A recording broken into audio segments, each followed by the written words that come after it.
I like to kind of balance it out. I think I'm going to make a little bit of grass like right here under the kitty. Just because that's a big blank shadowy area. So we'll just use our applicator. We get our glue in there. Do use a somewhat runny glue. You want the kind that's kind of in the middle. This is the medium bodied.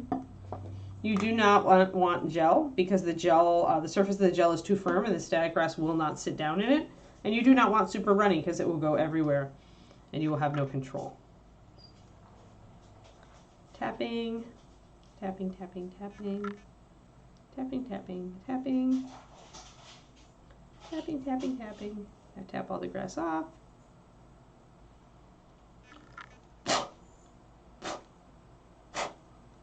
The other thing that's nice with super glue is, of course, you can blow very firmly across the surface of the grass, and it not only helps to set it, but it won't come off because it's already fixed by the super glue. If you try to do that with white glue could run. There's Yippie's. Yippie dog. She's playing with her pig ear, I think. There we go. So now we've got some grass. And again, I'll use the tip of a pokey tool or a pin or something steel so that you can clean it, or something cheap that you don't care about, to just play with that grass and get it a little bit more where I want it. And I can keep playing with it up to the point where it really starts to set. There we go. So that's a loose static grass. Which, as I said, I really love this burnt grass color. I find for dead grass or dying grass or frozen grass or whatever that it's just the best.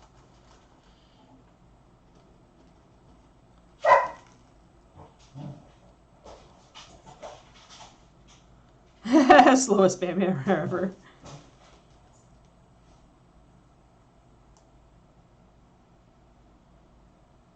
Oh yeah, Celeblome. Yep. Yeah, sorry, I missed you. Yeah, go to the Thinning MSP. It's actually, you can go to my Patreon for the free PDF, but you could also watch the video to see how I work with stuff, which is also instructive, as it always has more specifics during the video. So if you go to Thinning MSP Paints, there you go. Quindy just gave you the link. It's a free class that I did for ReaperCon 2020 during the pandemic. And essentially I knew it was going to be up online forever, whatever I did. And so I chose to do that because that's the one thing that I want people to be able to get at all times, anytime. Kiki, what are you doing? What are you doing? What's up, doglet? What are you doing? You are woofing. You have to stay back here. I feel like I almost have her a little bit too much free reign right now, but oh well.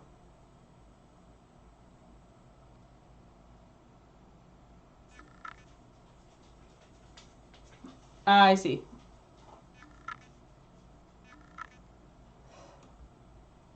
Either that or, honestly, one way you could just do it is to take a bit of the metallic and just slash it across the label. I mean, just mark your labels. It's not a big deal. Oh, my dog. But something like that. But yeah, my Thinning MSP Paint's a nice guide. It pretty much gives you the ratios that I use for various techniques, and then I did a one-page PDF just for my, Patreon, which you can also find on those links that Quindy just put up.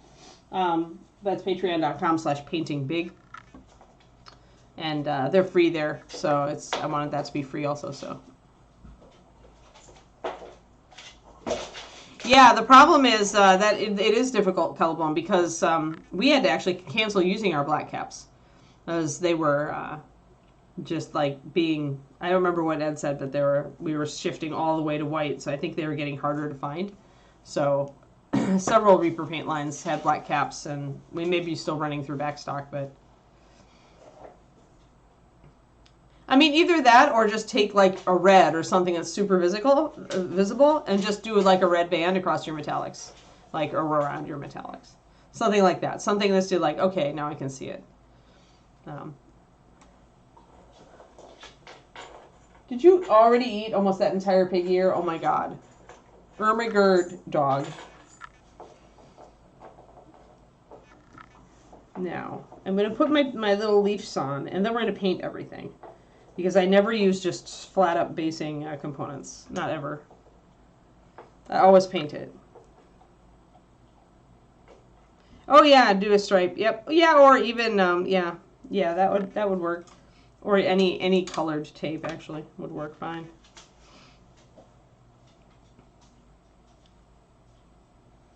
She's just a little dweeb. This puppy is just a little dweeb today. She's just like, I'm gonna disrupt Mom's stream as many times as I possibly can by making her worry about where I'm going and what I'm doing. I hear crunching noises, so we'll hope it's something that's supposed to be crunched. So with placing leaves, I do tend to use, like, even a finer applicant, I do tend to use the tip of a pokey tool. Just put a little bit of glue on it. That way I can get a very fine placement. I'm going to put a little leaf down here. And then I can take my, sometimes I can even just spear them with my knife. Yeah, there we go. Oh, I need a smaller one.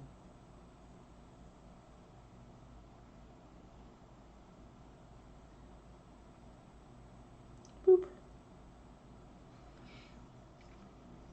So just like, you know, using like two little tools, just pretty much apply your glue and figure out where you want your leaves. So I want another leaf over here, I think, lying there. So let's get our pokey tool.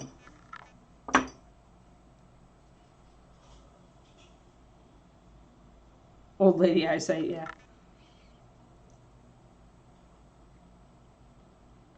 I'm getting there. Man, I feel that. Alrighty, I want one down here.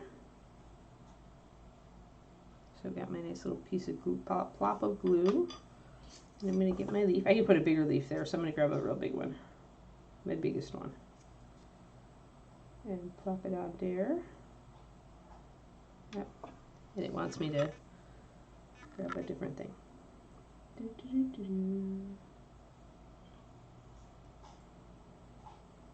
There. If my leaves get a little chewed up, then that's okay. They're just going to look like real leaves, crumbled. Let's see here. Where else? Probably up there by the tombstone. Maybe up by the kitty's paws, I think, for sure. I like to use just a few leaves. I don't like to like overdo it. So I may only use 3. But yeah, I mean, whatever lets you do it. Just mark your bottles. Boop, boop, boop, boop, boop, boop. Leaf. Leaf. There. And I probably want to do another leaf like close to, like a couple leaves together is never a bad idea. So you aren't getting the equidistant leaf effect, which is never natural. I also look at where leaves tend to be, although I'll tell you from my experience out here right now, leaves can be everywhere, and they are, often are. So I'm going to put another blob of glue and take my other leaf here. Boop. And get that other leaf down in there. Come on, leaf, get down there. And use my knife to kind of get it plopped in there. There, now it's in the glue. And I think maybe one little leaf sideways on this over here. Just right there. Leaf. Yeah, I mean, leaves are freaking everywhere out here. Over time, they move away from the open areas, but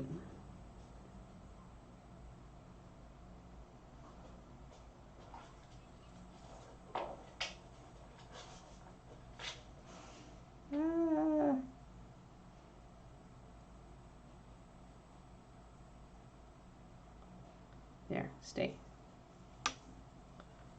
All right. So we've got some nice leaves around, and it's irregular pattern, so I'm happy. Now I'm going to let them dry just for a little bit. I'm going to move our basing so we can take a look. I can paint these leaves as brown, or I can give them a little bit of autumn color if I want to.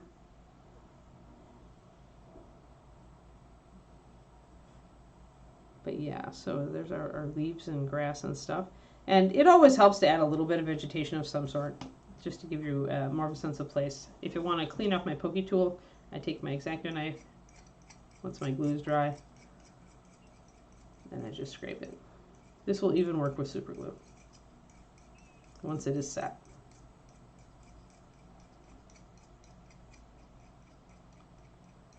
And it certainly works for paint.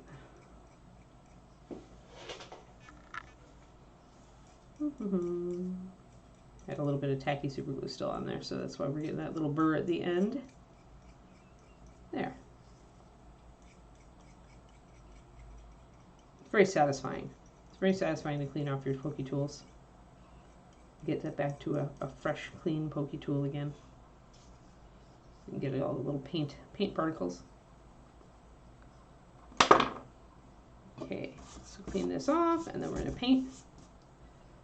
We're going to paint the grass and the leaves. The leaves are like the exception to my general rule. My general rule is if you put basing materials onto a base, paint them. David and I argue about this a lot, but then he had a couple of other people like tell him he should. Now he's listening. I won't flood the static grass with paint. Why are you barking?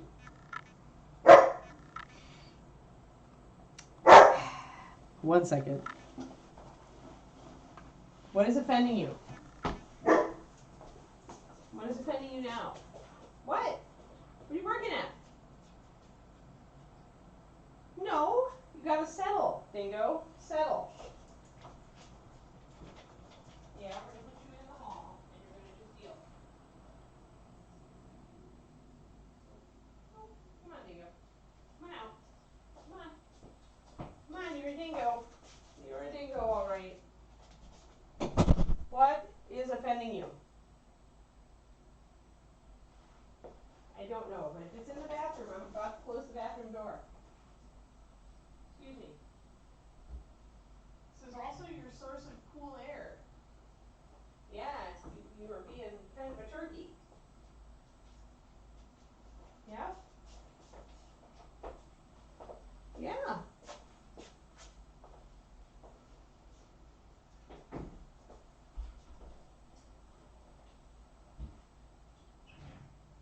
Is this the most disruptive puppy? Yeah, is it the most disruptive puppy?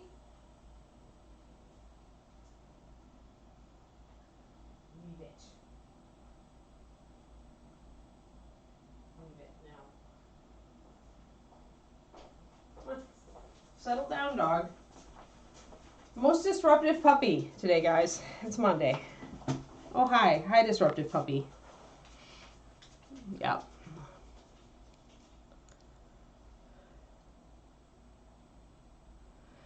Yep. All right, so the type of highlight I would typically use for static grass, I usually don't put a wash over it. Although you can put a wash over it. It'll help to dull down some of the grass. The grass strands are shiny, as you can kind of see. So if you want to disguise that, really all you need to do is dry brush over it. So here I want definitely some dead grass. So I'm probably going to go for a light tan, maybe like leather brown. Yeah. So a light tan, like leather brown, maybe even more golden. I feel like I need something more yellow than that. Looking for the color of dead grass. Hello. Honestly, like leather brown and blonde hair mixed together are probably what I need. So I'll do one and then I'll do the other. But yeah, do something that makes it look like dead grass. And any darker brown or greenish towards the bottom will just end up looking like shading or, roots, the base of the grass. This grass usually builds itself up in layers. Settle down, Kiki. The Keekster is in true form today.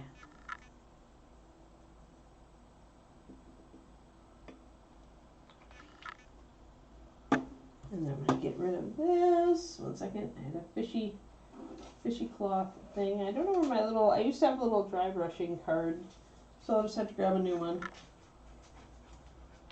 Hey, Keeks. Are you done borking? Are you done borking? Hi. Hi, Bork. Bork, Bork. She's like very active this morning. All right, so now we've got our dry brushing card and we've got our thing. I tend to just use the card if I'm going to use traditional dry brushing. Let me grab. I'm not really going to use hugely traditional dry brushing on this one. I want it a bit wet, but I do still want to unload my brush a bit. So I'm going to use a round 2. It's not my traditional dry brushing at all. I'm going to unload.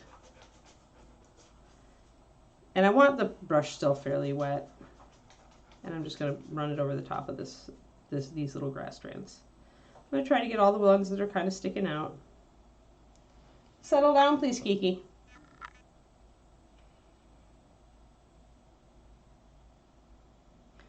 Until I can see that the color is,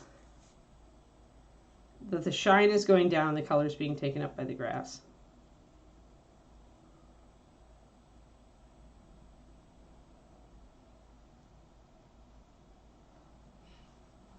Let me get my other colors just so I can test out this. But yeah, some people do put washes over static grass. I find it makes it a bit mucky. I lose some of the fine fibers because they get matted down by the wash. I don't like that very much, so I'm going to grab my second color here, which is blonde hair, and I am using these full strength in true dry brushing style.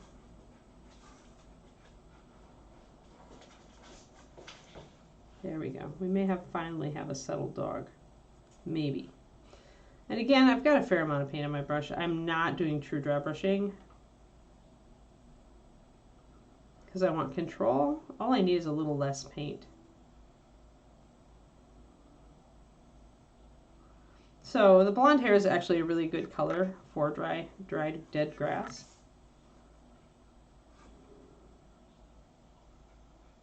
I do need to be careful here that I rinse out my brush pretty regularly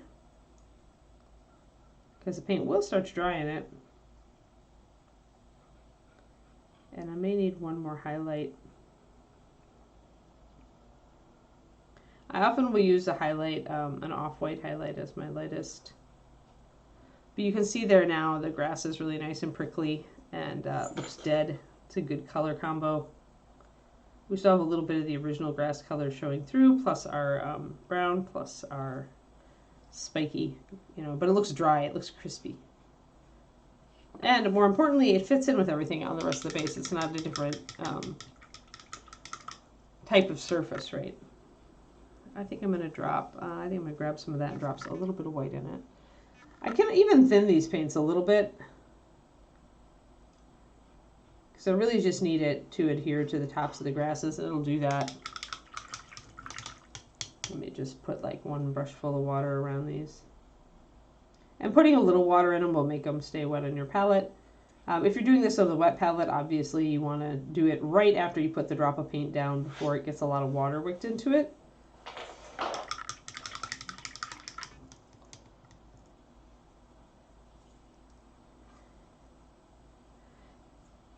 Not Swedish. Technically, her grandfather is Dutch. Okay, so then I'm going to make a lighter color, an off-white, to just hit a little bit of the tops.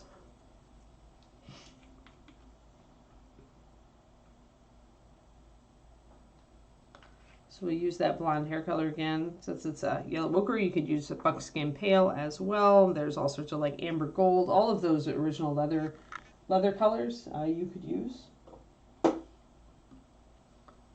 The tanned leather's probably, tanned leather or amber gold, golden blonde, that's probably if you wanted to try it for it, it's a pretty good one. And I'm going to mix the blonde hair with a bit of pure white just to get a final really off-white color for it.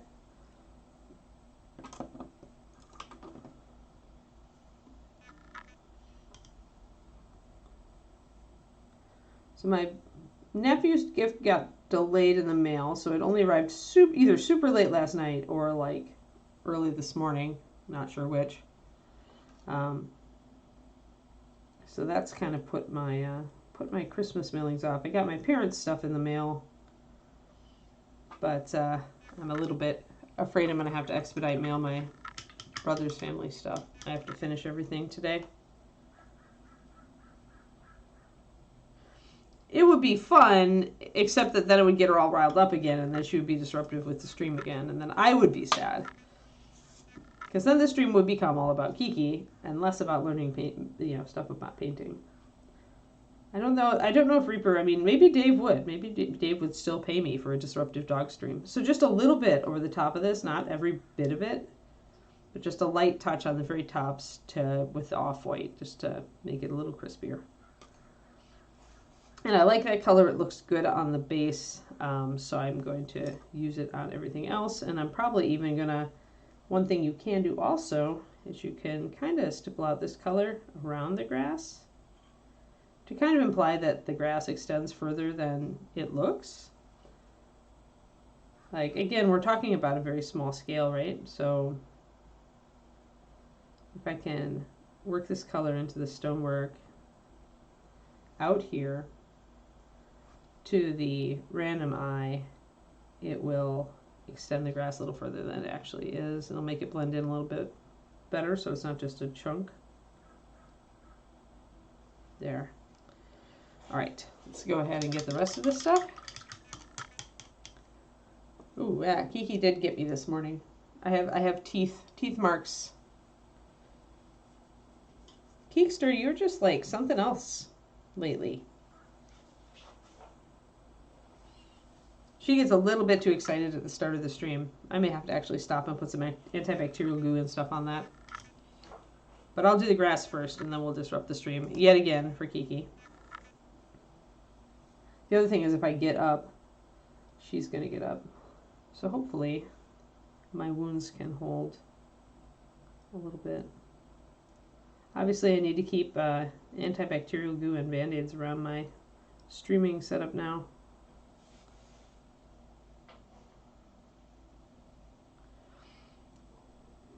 And we'll block in this. So I've now got it thinned probably about 5 to 1.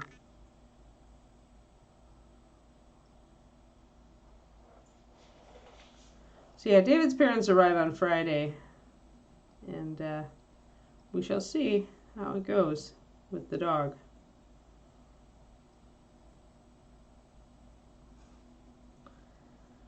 And of course, you want to make sure that your super glue is well dry by the time you do this, or you will wreck your brush.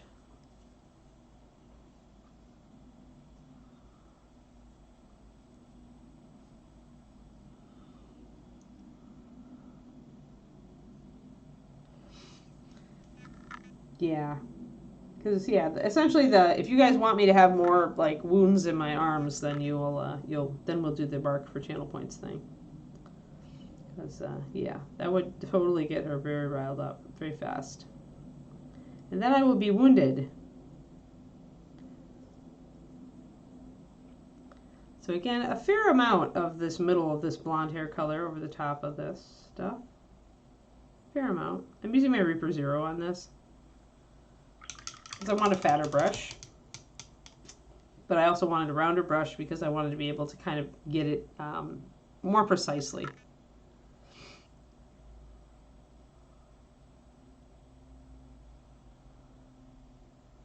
Yes, exactly. I don't want to be wounded either, really. I'm not looking at my arm right now with much favor.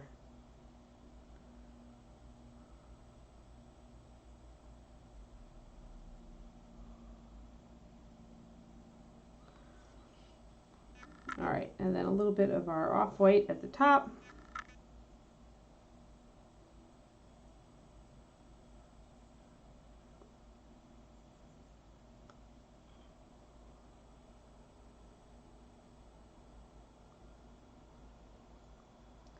And I've managed to get kind of the effect that the grass is kind of growing off of and spilling off of this little soil area here, which is great. It's kind of built up there. I like it. And then we'll get the spot under the kitty. But yeah, painting the grass makes it look a lot more natural. And you also can see the fibers. Hey, D. Clearman, thank you for the resub. 44 months. And Crows and Bones at tier 1 subbed for 19 months. Crazy talk, both of you. Thank you so much for resubbing to the show where Anne wrangles her puppy and tries to paint static grass. Yep. That's what we'd be doing today. So when considering whether to paint your leaves as if they are fall colored, probably the question to ask yourself is, is there a logical accent color that you want to apply in the form of the fall leaves? Are they placed correctly for it? You know, will it add to the tableau, or should you just paint them brown?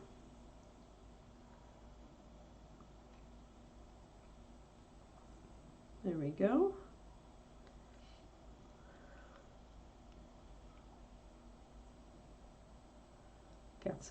Got some stuff on our base. These are actually, that's a pretty monstrous leaf. Although we get pretty monstrous leaves here. We have a mulberry tree right outside our front door on the side of the house, and it drops huge leaves.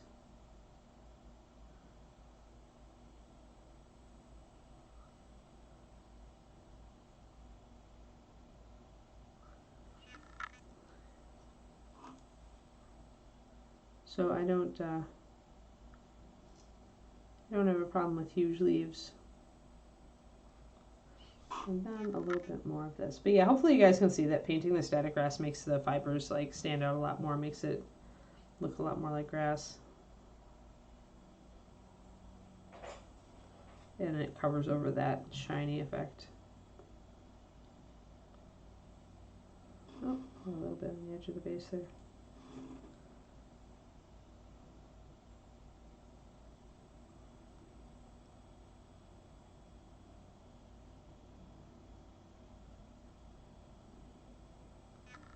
There we go. Some nice crunchy autumn grass. So I like the brown leaves. I could go with an orangey color to them if I wanted to, just because Kitty is the teal and the purple actually would go okay with orange. Orange works with that. Orange is a complement of this color, and it's in a secondary triad with the purple. So that would be, if I did a color, if I did a fall leaf color, I would do that. That said, I'm not like so into the idea. So the leaf color that these actually are is like the leather brown. So I can take my leather brown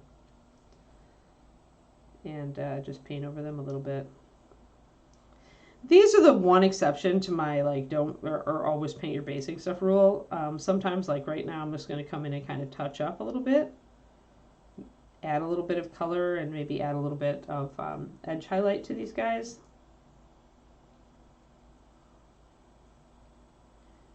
And once again, help to kind of make them look like they're part of the base because they're painted and they're not a natural material. But the leaves often will read as in scale even if you don't paint them, so sometimes I will just use these leaves, depending on what I'm doing. So just coming in, but I definitely don't mind having a little bit of highlight on them to bring them out a little bit from the surrounding area, so we're doing that. It's a quick touch up.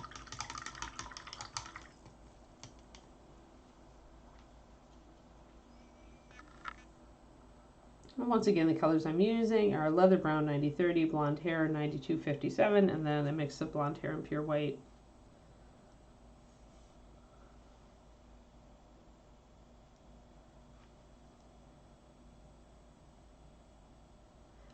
And then maybe I'll stipple a little bit to imply a rougher texture.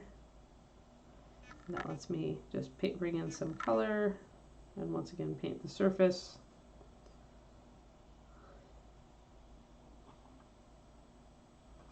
And this is obviously a very, very simple little base treatment at this point. I'm just using natural fibers to accentuate what I've already done.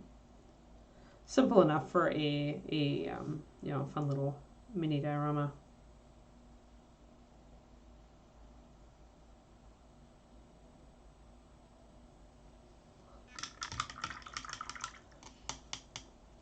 Keeping some shadows and highlights on the leaf also changes the look of it, right? Because here it looks like it's a crumpled leaf, and here it looks like it's flat.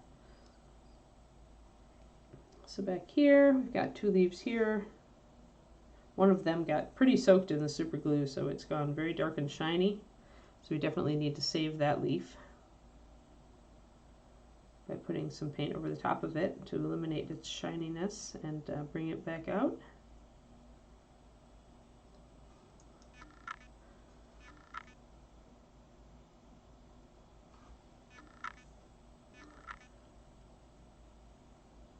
A little bit too much there. I need to thin that yellow paint down a bit. My blonde hair is a little bit thick at this point.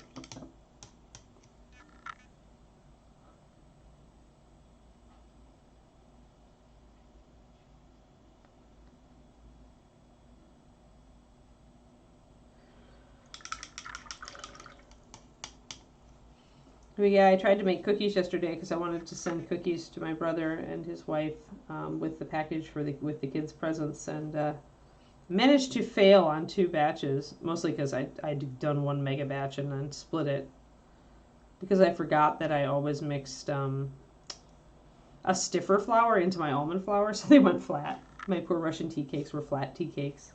They're still extremely tasty.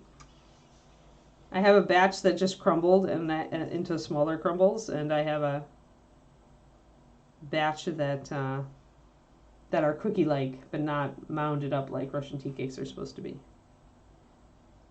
But they still taste awesome. I just needed to, so now I need to do a different batch, and I need to do that by the time I mail my brother's package, so now it's all like compressed and stressed. So I brought that leaf out a lot. Need some Danish crinkle. Make peppermint fudge cake. Nice.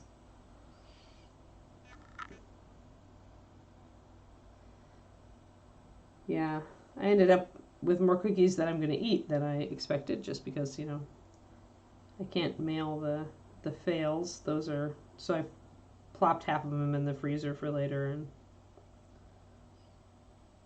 there we go. So now we have our leaves down there. And our leaves are a little bit, even though we use the same colors because they're bigger and flatter, they show up better. One last thing I can do, as I mentioned earlier, is take this leather brown and do a little bit of just like stippling here and there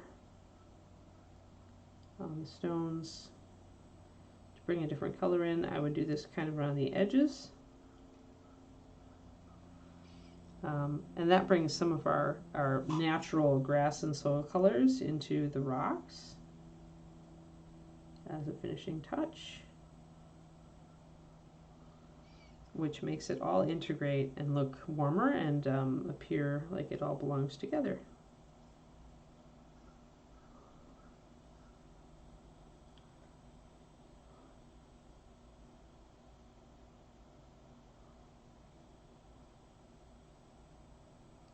So put little touches of that brown here and there, and that will make everything come together.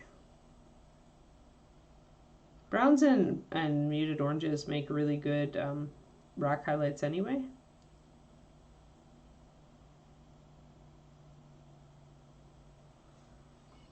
And now we will back up.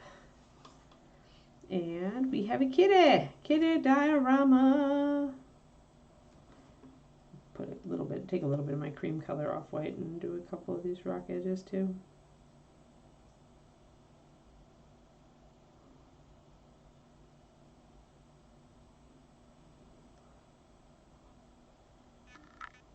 Yep.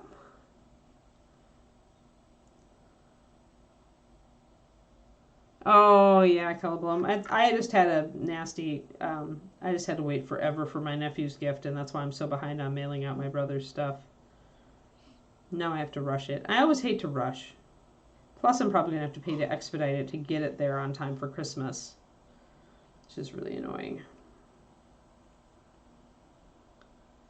At least my parents' gift was cheap to send. There we go. Yay. I'll put a little bit more brown on the back here. I could have stuck some grass down here too.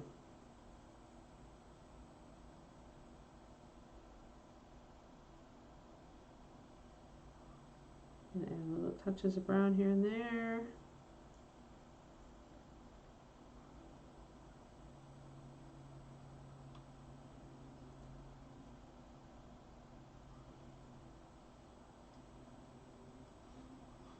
Okay.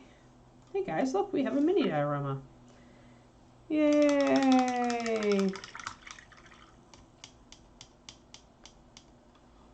We're 400 cookies into the holiday baking season. Oh, yep, yep.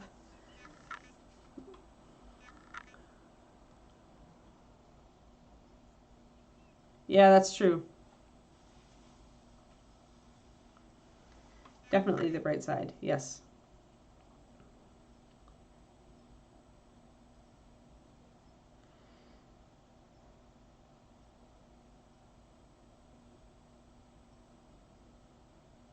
Yeah, for sure, Quindy.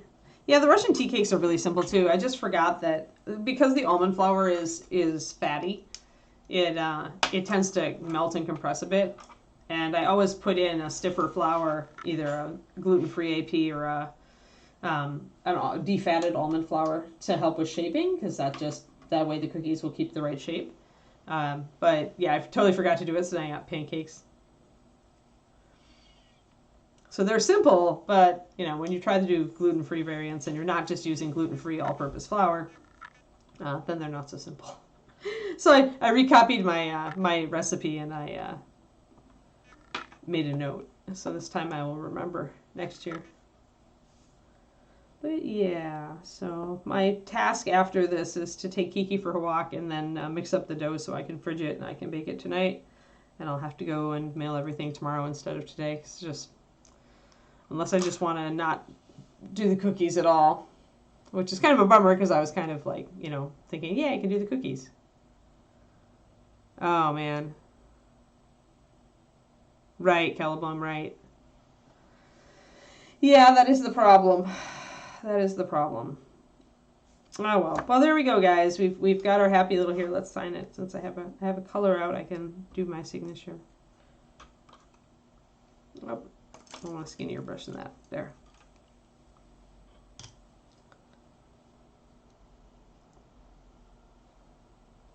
So I'll get it up to there. And I usually just do a, oh, where did I put my glasses? There.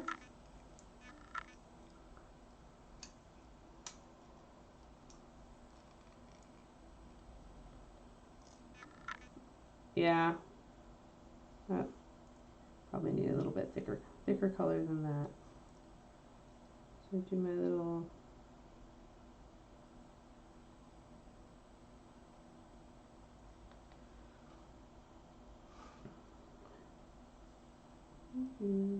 oh, not as clean as I would like. My paint's a little thin.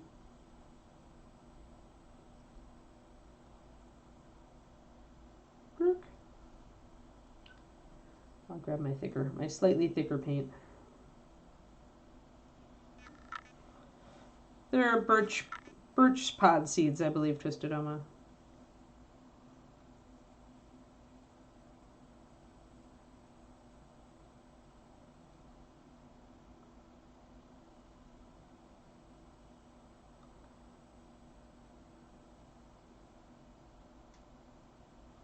I never saw them like wild in Texas, but they definitely are out here on the West Coast and apparently in Scotland.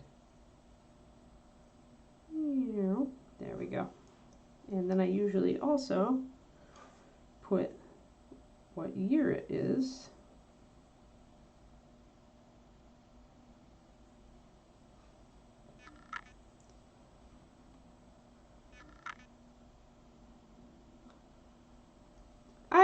I don't know. I like doing simple basing. Some of the crazy stuff like that my husband does with water effects and stuff, Calablum, He really does. David does bases. Like, David does serious bases.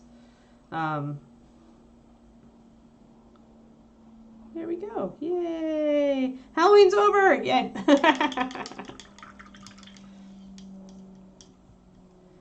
Yeah, David will do things like create like a patty of like wood putty, and then he'll crack it to create flagstones, like natural looking flagstones, like it's crap like that. Although that's something I could do. That one's simple enough. But I tend to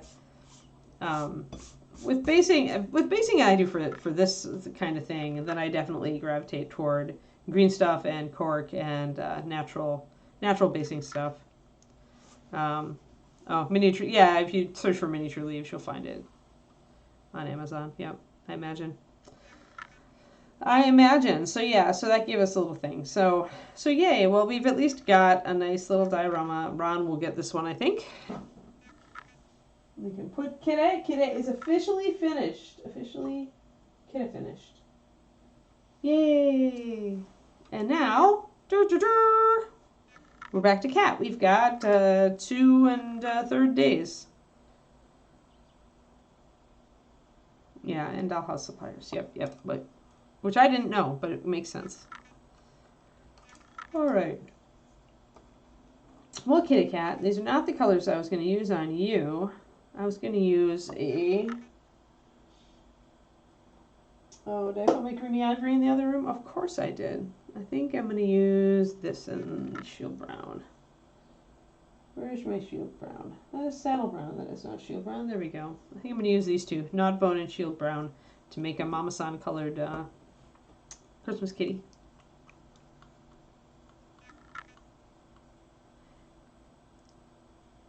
Yeah, metal is like resin. It has to be primed. Other than that, it's the same. It's just harder to remove mold lines and stuff since the metal is so hard nowadays because it's so high tin content. So I'm going to use Nod Bone, but I'm going to add white to it. Although, actually, I think I'll just use it and I'll just add it highlights in by adding white.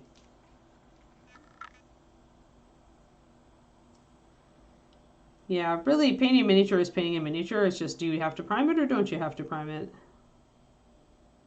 And in most cases, you're priming, right? With styrene plastic, you're priming. With, with metal, you're priming. With resin, you're priming. With 3D print stuff, I would probably prime. I typically prime it. But the only thing that you don't prime are bones. Reaper bones. You don't have to. You can. Alright, so we're going to use Nod Bone, and I'm going to use Shield Brown for my shadow parts with, probably I'll go down to some brown liner. So I'm going to mix up all 3 of those colors. Because I want a Siamese kitty that looks like our old shop cat.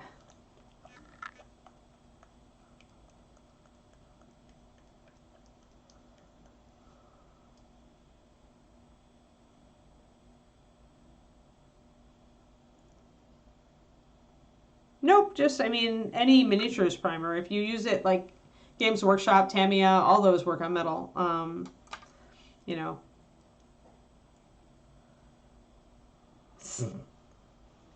Crows. But yeah, any hobby primer that's made for plastic minis should also be fine for metal. I use Tamiya, Games Workshop, any hobby primer.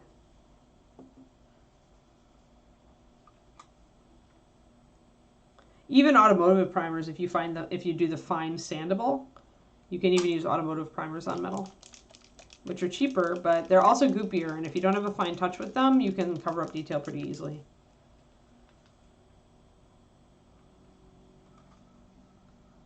I'm going to do a 4:1 on these. I want to keep them stronger because I'm base coating wet blending. So we will do mix our Nod Bone up.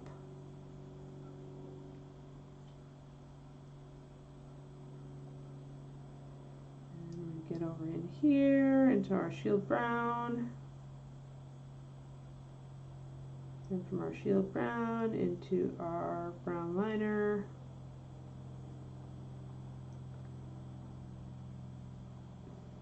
there. Those will be our 3 colors to blend and wet blend. So let's go and take a look at that. Pretty much these 3 colors. These 3 colors at the end. And I will highlight the fur up to an off-white, but oh no, yeah, metals are metal. I mean, we paint metal on here. Actually, the kitty that I just finished, it was metal. I don't know if I have any other metal right now. No, everything else. Oh yeah, kitty. This is metal actually. Dragon cat is metal. So you just, as you can see, I've applied a white primer.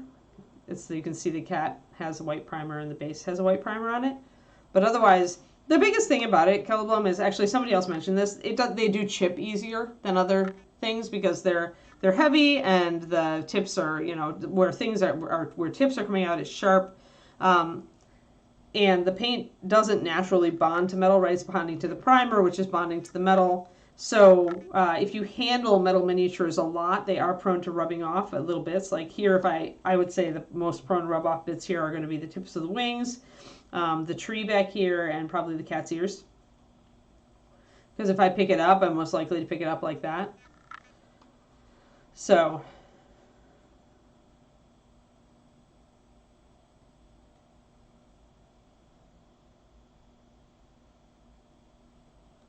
oh, we've got enough gray squirrels over here. I see them running out there all the time.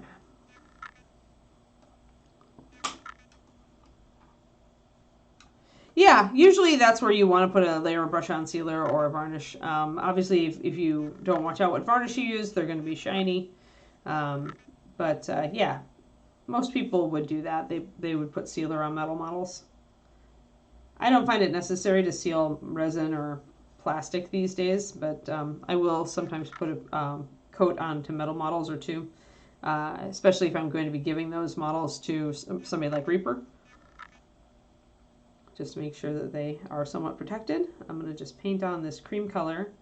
Yeah, this is going to be a good color. So this Nod Bone does make a great warm cream color. I'm going to paint everything this color, although I'm going to be going over other parts with other colors as well.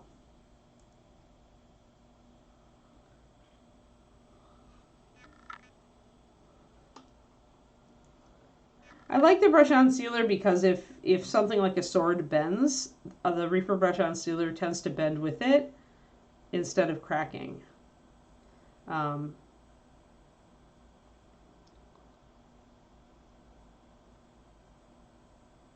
It's in the way that they work, right? When you're spraying, you're essentially putting on a field of particles, and those particles are kind of filling in and making a layer that's protective. Whereas when you're using a brush-on sealer, it's usually flexible resins in a water base, just like your paint is. They're just a little bit harder.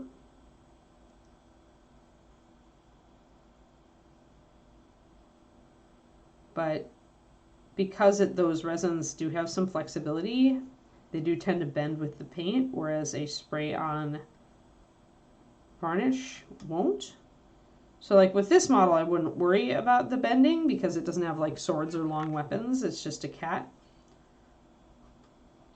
It's going to be pretty firm. But if I was doing a model with a sword or a spear or, you know, a lance or anything, I probably would use the brush on there instead of, or in addition to, a spray on.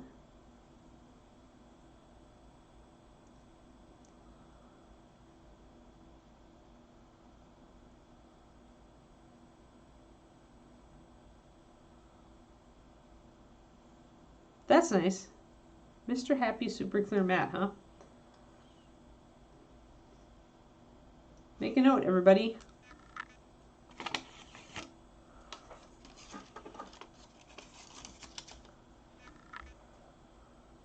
Because a good clear matte varnish is a rarity these days.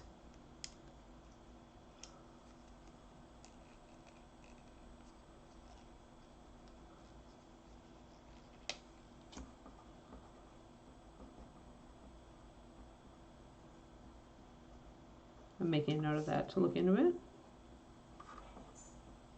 I used to use dull coat. but then testers, you know, got bought out and they canceled it. Yeah, top of the head. Yeah, top of the head, because usually, unless you're using a something, that's why when you buy a lot of painting things to stick your model onto, they'll come with an arm that goes up over the top. This is so you have somewhere to rest your finger, because otherwise we tend to do this. And so whatever's on top of the model is most prone to rub off, then often it's hair, because the hair will have fine enough texture that it rubs off easily. So yeah, top of the head is the danger point.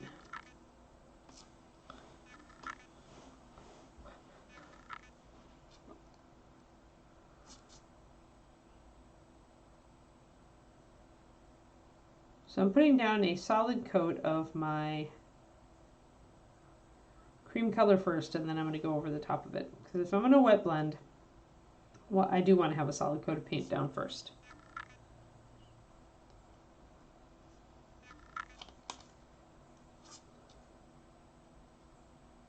But yeah, otherwise, I mean, I like painting metal because the detail is nice. My favorite is Resin and Bones USA these days, though.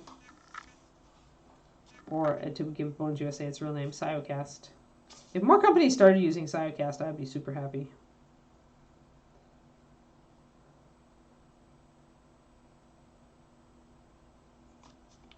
Just such nice quality.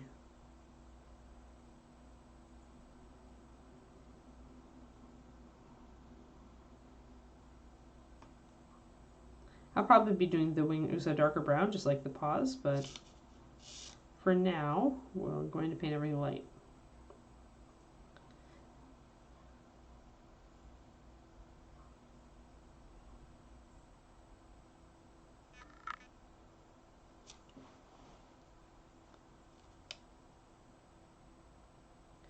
Yeah, the arch thing is for resting your hand, your finger, for stability. Yeah, Tester's dull coat was the way to go, for sure. I still have a can of it. Although, like I said, on resin and plastic now, I really just don't seal. Because I don't do,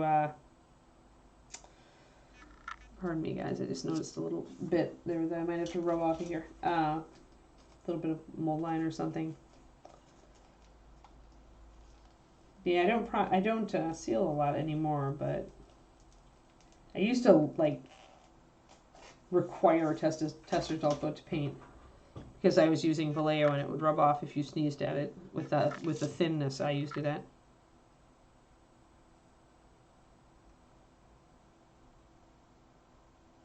Yeah, right, Critico. Ah, this is a great place. Why aren't there any other starlings here? So then you need to import peregrines to get rid of the starlings over.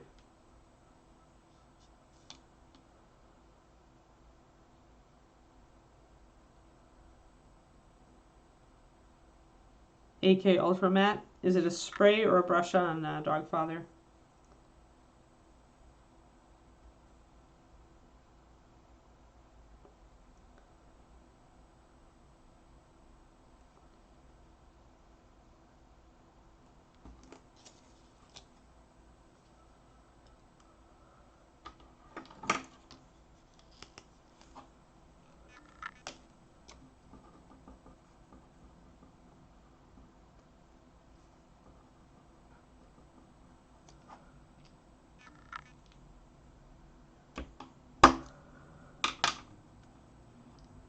I see.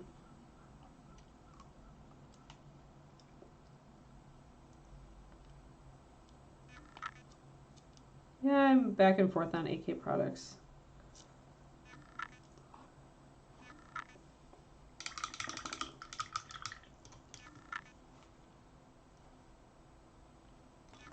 Yeah, right. I've got a whole bunch of, there, I've got a little bit more to get off there. Excellent. Sorry, missed a bit of roughness there in the original sculpt in the beginning, so I had to take it off and redo.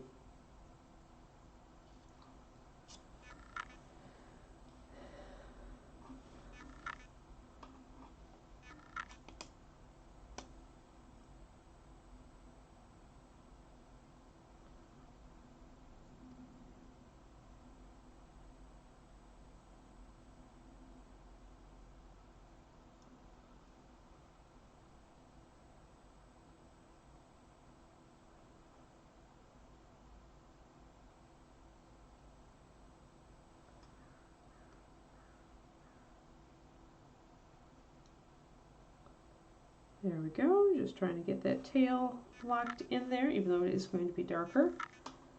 Alrighty. I don't want to make the paws too dark or they're going to blend in too much with the tree.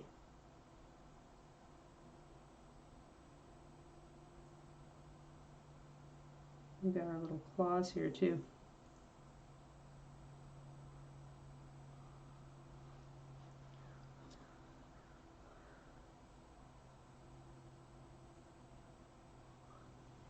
Alright, so I'm going to do shield brown and see how that works.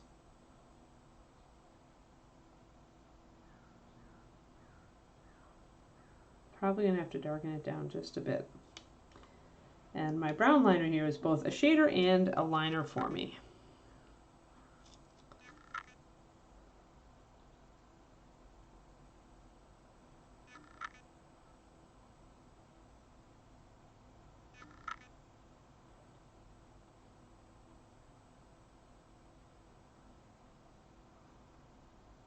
So I'm going to just blend in this, bring this shadow in here.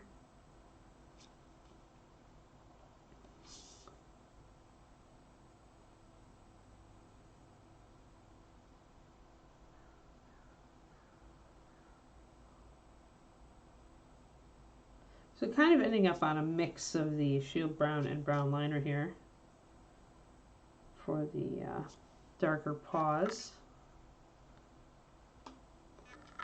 And the shading.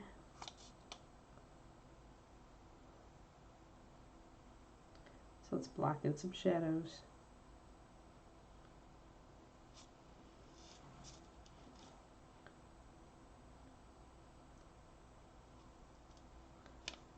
The kitty is quite tiny in features, so we'll have to be careful to try to bring out the features. They're going to get easily overwhelmed.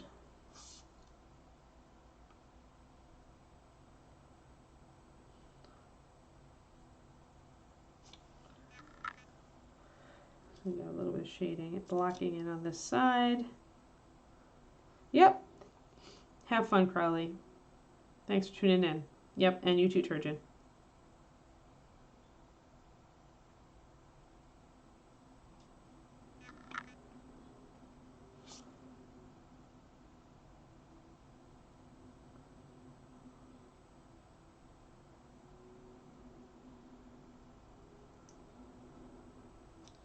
And of course we want to darken in the kitty's face.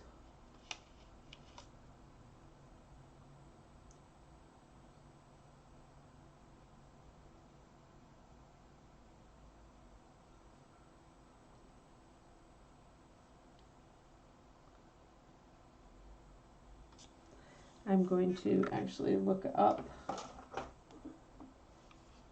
a Siamese reference just for a reference on how far back the face color goes.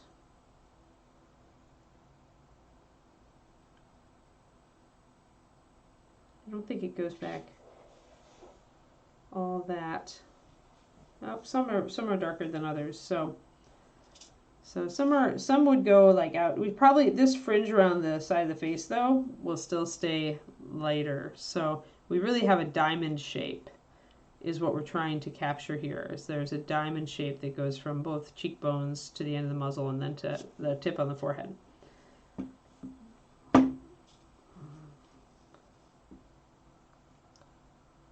So I need to tune this a bit.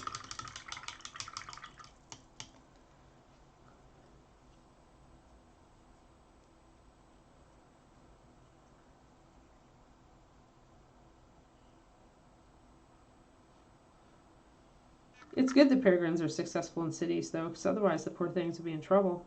And I love peregrines.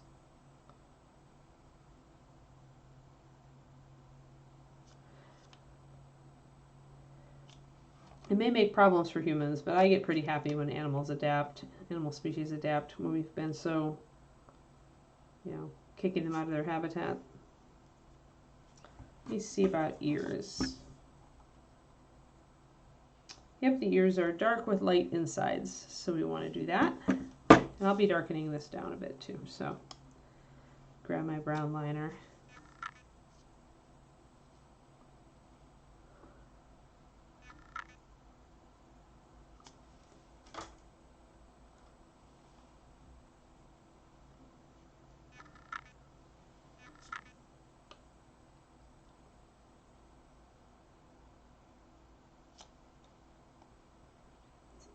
Oh, using the wrong brush again, I see.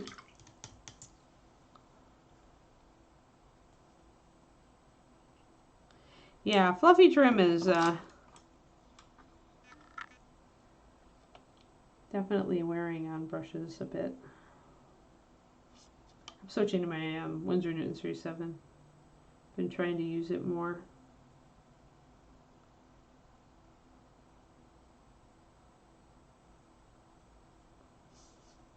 So we got to get those little ears.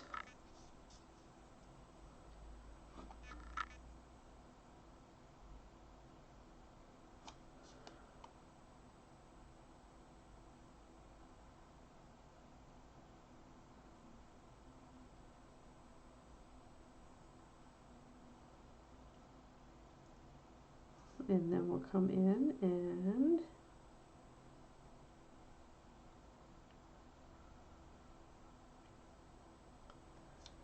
bring in more dark.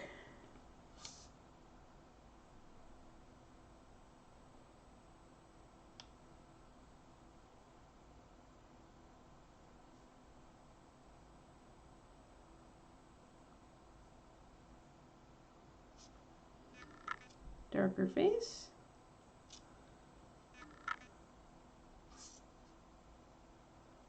A little bit up here. I am going to go over this with a little bit of shield brown. I don't want to have it so dark.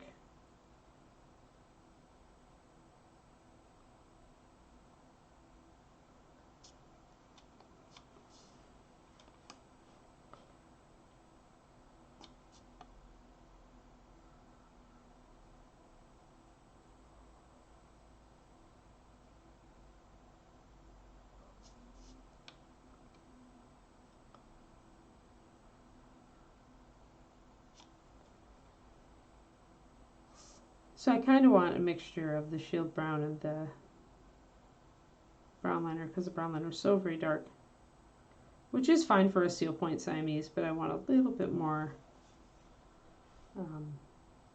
light in the face here. And I don't want the paws to go too dark because then we're going to lose them. So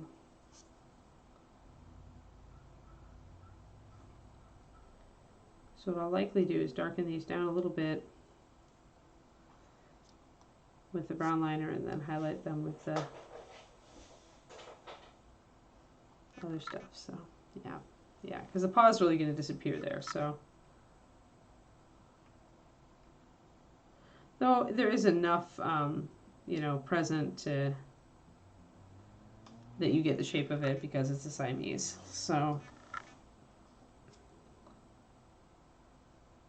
and here the claws will help us on this paw.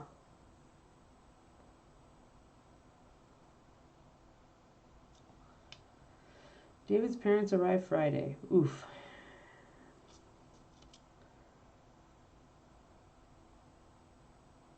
I feel like my dog and my house are not ready for visitors. Although I did think I might have found a pet sitter for Kiki. She's coming over to visit tomorrow to meet Kiki and see if she can be of assistance. The pet sitter always wants to meet the animal first, which is smart.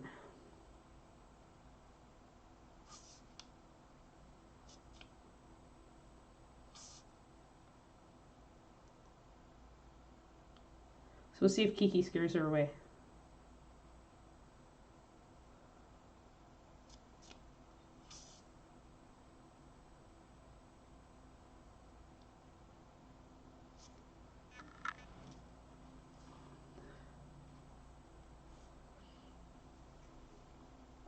I'm going to need some pure white to bring these eyes out, and I'm going to have to figure out how I'm going to bring out the other details on the face.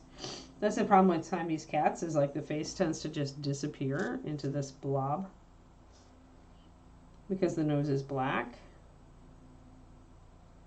but we could put a little bit of highlight under the eyes and down the nose. So it's like you have very little definition here to bring stuff out, but we'll do our best.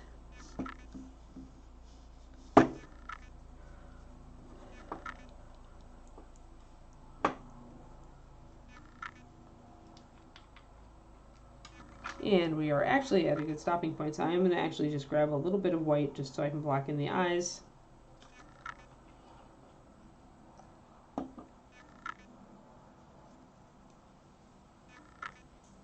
And then we will call it. We got our Halloween Kitty Meow Necromancer diorama done today. And then we put some paint, blocked in some basic color on our kitty cat. Yeah, the eyes in the void. Oh, cool, Collarbone. Yeah, you should watch, what is, I think David had 2 that year on, my husband, on ReaperCon. He had a bust, painting a bust a face, I think, class, and then he had, an OSL class. So if you want to learn about lighting, look at my guy, because he's, like, so much better at it than I am. I know enough to get by, but it's not my superpower. But it's David's superpower.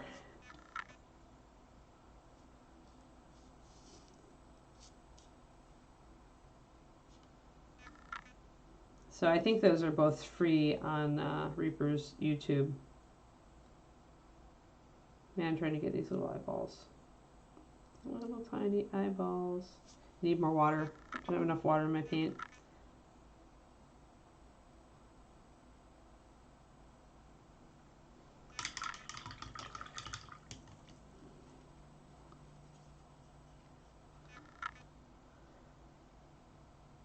That sounds like weather Kiki would want to stay outside in.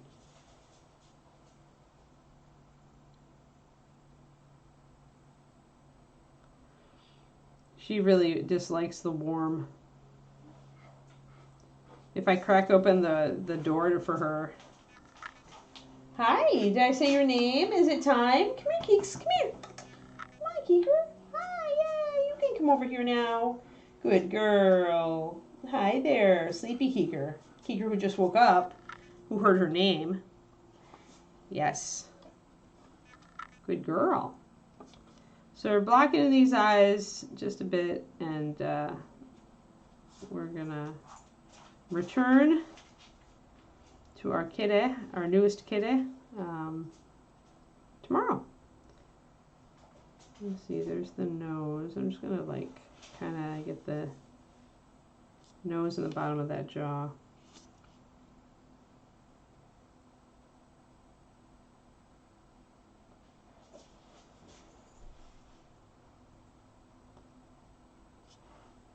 There, I got a little bit of the face to show up there.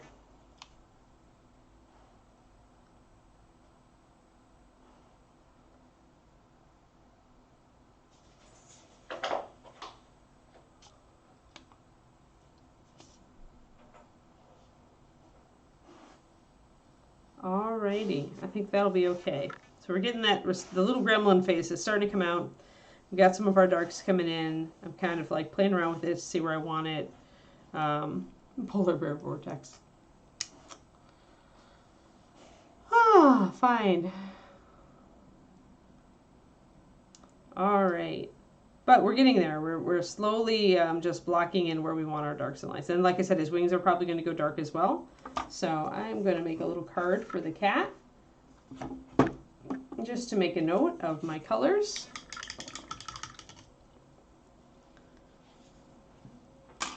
The kitty will get better, yeah. I'm going to just do a real quick little card.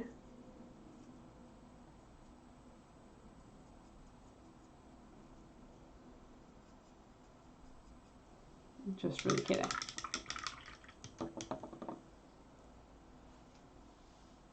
All right, and the card, so making a note, I'm using a nod bone. Shield and brown liner.